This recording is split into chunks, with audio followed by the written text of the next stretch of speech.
আসসালামু আলাইকুম, কেমন আছেন সবাই? আমি আছি আপনাদের দোয়া আলহামদুলিল্লাহ। আসলে একটা দুঃখজনক ঘটনা আমার জীবনে ঘটে গেছে।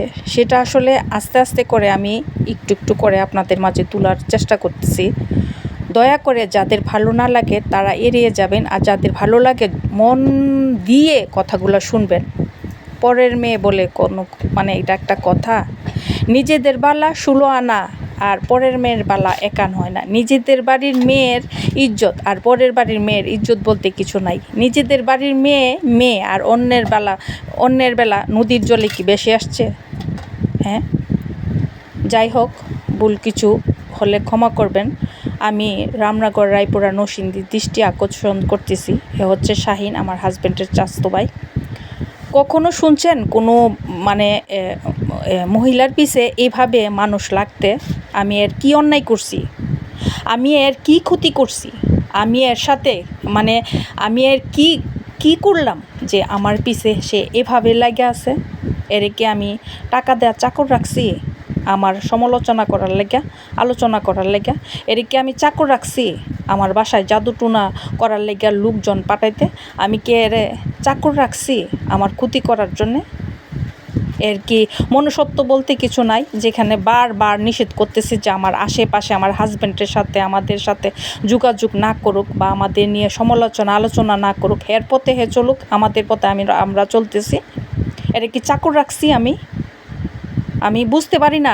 বীরশ্রেষ্ঠ মতিনগর মানুষ, কিছু কিছু মানুষ এত ভালো মানুষ, ভাষা নাই বলার, তাদেরকে প্রশংসা করেও শেষ করা যাবে না। আর কিছু কিছু মানুষ এত ছোটো মনের, এত ছোটো লোক আর এত মনুষ্যত্বহীন, সেটাও বলা ভাষা প্রকাশ করা যাবে না।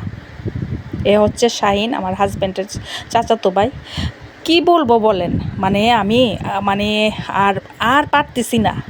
এর কি আমি চাকর রাখছি বলেন তো? এর কি মনুষ্যত্ব বলতে কিছু নাই? এর কি পরিচয় নাই? এর কি পরিচয়হীন? এর যদি সত্যিকারের যারা আছেন এর আত্মীয় স্বজন, রহমতুল্লাহ, শাফাতুল্লাহ, যারা শামীম যারা আছেন, দয়া করে আমার এই ভিডিওটা মনোযোগ দিয়ে শুনবেন। আমি চাই না এ আমার পরিবারের সাথে, আমাদের সাথে কোনো রকম যোগাযোগ রাখুক, আমাদের নিয়ে সমালোচনা করুক। এরে আমি কোনো অবস্থাতেই আমি চাইতেছি না যে আমার আশেপাশে থাকুক, আমার এ নিয়ে সমালোচনা করুক। আমি বুঝতেছি না কেন সে আমার পিছে এইভাবে লাগছে। অন্যের সংসার ভাঙার জন্য এত কেন পিছে লাগছে? সে কার কথাই আমার সাথে এভাবে খারাপ ব্যবহার করতেছে? কেন করতেছে? কিসের জন্য করতেছে? কোন লাভে? আমার সংসার ভাঙার জন্য এর বউ রে কি আমার জামাইয়ের কাছে কি বলবো, হাঙ্গা দিবে? এর বউ দিয়া কি ব্যবসা করাবে? আমার জামাইয়ের কাছে কি বিয়ে দিবে, হাঙ্গা দিবে? আমার সংসার ভাঙার জন্য এভাবে উল্টাপড়া লাগছে। বেহায়া নির্লজ্জ কোথাকার। আর এই চুরি পইরা গুড়, একটা মহিলার পিছে না লাগিয়া চুরি পইরা, হাতে চুরি পইরা গুড়, মেয়ে লোক সাজ্জা, তাইলে ভালো শাস্তে করতে পারবি।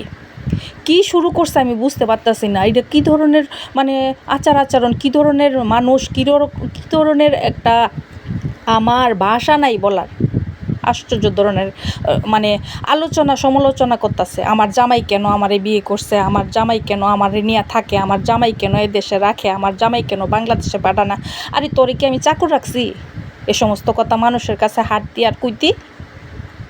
কিরে শাহিন, তোরে আমি চাকর রাখছি? তুই আমার সম্বন্ধে সমস্ত কথা কোয়ার লেগে আমার জামাইয়ের কাছে কি তোর বউরে দিয়া ব্যবসা করাবি? কি একটা যে শুরু করে দিছে হে আমার বাসায় যখন থাকতো, এরে আমি বের করে দিছি। এ খাবারই কি করে জানেন? নানান রকমের কালো জাদু কইরা বাটির সাথে মিশাইয়া দিত সে। তারে আমি কয়েকবার দেখছি। এমন কি তার এমন কার্যকলাপ মহিলারা চেয়েও আর জঘন্যতম জাদুটোনা কুফরি কালাম করে। আমার সংসার বাইঙ্গা তুই কী করবে? আল্লাহ যদি আমার রিজিক লিখা থাকে, আমার জামাইয়ের সাথে সংসার যতদিন করার আমি ততদিনই করবো। আমার সংসার ভাঙার লেগে এত উল্টা পড়া কেন লাগছস তুই? আমি তোর কি ক্ষতি করছি? তোর কি আত্মীয় স্বজন নাই, মা বোন নাই, তোর সন্তান নাই? তোর যে 2টা মেয়ে আছে, আমি তোর মেয়ের অভিশাপ দিতেছি। যতটুকু কষ্ট আমারই দিতেছ, তার থেকে 1000 গুণ কষ্ট যাতে তোর মেয়েদের কপালে থাকে। আমি তোর কাছে অভিশাপ দিয়ে গেলাম, দেখবি তোর সংসার যেন সালিমাডি হয়ে একেবারে বিনেশ হয়ে যায়। আমি আর সহ্য করতে পারতাছি না। মানে হের যে কার্যকলাপ শুরু করছে, মানে কি কইতাম আমি, আমার বাসা নাই, মানে আমি বাসা হারাই ফেলতাছি এর কার্যকলাপে।